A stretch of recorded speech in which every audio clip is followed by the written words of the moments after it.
Bonjour beauté de la vie, une vidéo après avoir, ou me laisser traverser plutôt par, une émotion, heu, en lien avec, des symptômes et des troubles que j'ai au niveau du crâne et de mettre tout ça en corrélation et en relation avec, cette intolérance dont j'ai parlé, lors de ma dernière, vidéo et là, c'était l'ignorance en fait.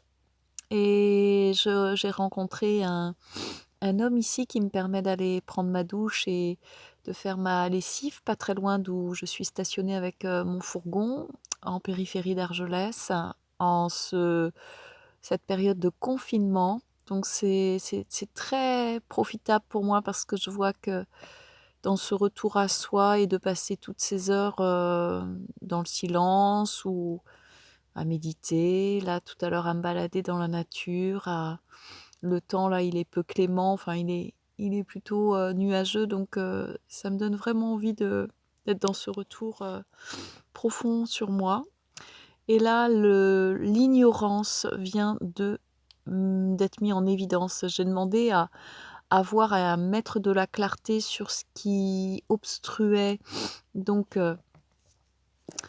ce fait de vouloir, éclairer les gens, des fois à tout prix, de façon égotique, et je vois bien que ce comportement, il est récurrent, surtout quand, j'ai un petit peu mal à la tête. Ça active tout un tas de choses, comme un agacement, une irritation, une mise en résonance avec, des vibrations, ben, plus basses et du coup, moi, ça me fait, on va dire, être plutôt dans l'impulsivité au niveau des mots et de presque vouloir, dire à l'autre ce qu'il doit voir, qu'il voit pas clair et cetera. Donc je vois ce comportement, et là en demandant de voir un petit peu mieux, bah, d'où ça venait, et ben la conscience a été chercher profondément, quand j'étais, enfant en fait, eh bien on n'avait pas le droit à l'erreur et on devait savoir avant même de poser la question. Donc j'avais un père, très avec un comportement en tout cas très autoritariste et on devait pas être ignorant en fait, parce que lui il avait une patience très, on va dire zéro, patience zéro, et quand il te disait quelque chose, ben, il fallait déjà avoir tout le savoir qu'il a lui alors qu'il en avait, 25, de plus. C'était pas évident d'être avec un pour moi enfant, d'être avec un papa où ben, pour être avec lui, pour faire quelque chose, il fallait comprendre vite. Donc j'ai appris très jeune à observer, à me faire, u une idée, en tout cas à être dans l'observation le plus tôt possible. En tout cas, c'est comme ça que j'ai vécu, ma jeunesse, d'être dans une hyper observation, mais de tout, même de voir, si j'allais me faire, traquer, attaquer, parce que, dès qu'on faisait un truc, il fallait faire bien, quoi. Il fallait faire même très, très bien. En tout cas, il fallait pas être dans l'erreur vis-à-vis du regard qu'il pouvait porter sur ce qu'on faisait. Donc quand on lui demandait quelque chose, «Tiens papa tu peux me montrer?» ou qu'il fallait l'aider, il fallait comprendre vite et travailler comme un ouvrier, alors qu'on venait de débuter quoi, et c'était pas une question d'âge, hein, ça a commencé très jeune. Et donc là, l'ignorance qui se répercute sur, vouloir que l'autre, ben, soit pas ignorant en fait, ne soit pas inconscient, qui voit clair. Et encore tout à l'heure avec ma sœur, au téléphone, je vois qu'il y a eu, elle a évité des choses que je lui disais qui, pour moi, étaient profondes, mais pour elle, je sentais qui la dérangeaient. Je dis: «Là, tu passes à un autre sujet Karine, tu viens d'éviter complètement». Elle ne me répondait pas et je sens sa gêne et son dérangement, donc son mental, qui ou son inconfort à vivre la situation, et je lui dis: «Mais tu sais Karine» et nanana, nanana, nanana, et je lui amène une certaine connaissance. Sauf qu'elle, elle a pas du tout envie, quoi.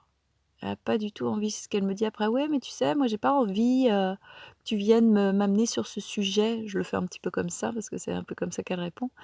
Que tu je veux pas que tu m'emmènes sur ce sujet, j'ai pas envie. Bah, j'ai dit: «Il suffisait de me le dire».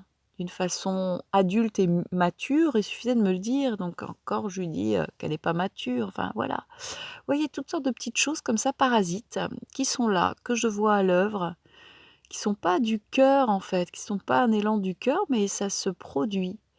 Et là, je viens vraiment de mettre ça en évidence, le fait de ne pas être ignorant, qui se projette sur les autres.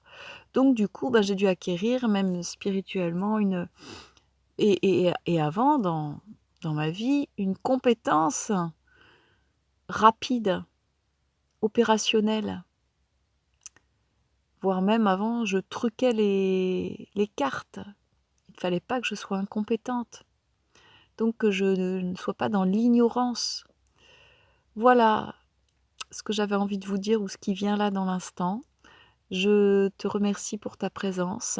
Je te souhaite, en cette période, ben, le meilleur. Je dirais pas un bon confinement parce que je ne sais pas ce que tu es en train de vivre. Peut-être que c'est une opportunité, une occasion pour toi de te reposer, de goûter à autre chose, de faire, autre chose. Ce que je partageais à ma sœur, je dis: «C'est une réelle opportunité aujourd'hui. Si tu veux monter ton entreprise, tout est accessible sur internet, presque gratuitement d'ailleurs.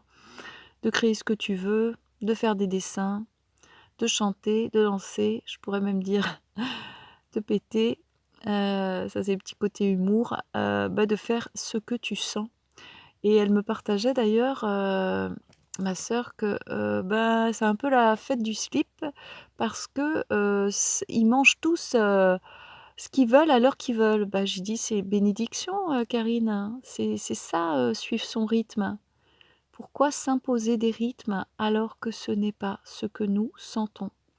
On se fait beaucoup de mal, c'est ce que je lui ai partagé. On s'impose beaucoup de choses, on se force à beaucoup de choses. Se lever le matin, faire des choses, être performant, faire ça, faire la liste, enfin cocher, tout ce qu'il y a sur la liste à faire, le programme qu'on s'est fixé. Et là, cette période sans repère, en tout cas pour moi je le vis, je l'ai senti comme ça. Aujourd'hui non, parce que je suis pas en ville, je suis pas dans voir qu'il y a personne, je suis dans la nature et du coup, c'est très tranquille pour moi, c'est paisible. Je me mets là où c'est le mieux pour moi, dans l'habitat le plus propice, à mon bien-être et c'est là. C'est là, avec le fourgon, au pied de la nature, avec un beau, je vais vous montrer, une belle verdure, je sais pas si vous allez bien le voir. Voilà. Eh bien écoute, le meilleur, hein, quoi qu'il se passe, et sache que tu es la beauté de la vie même. À bientôt, au revoir.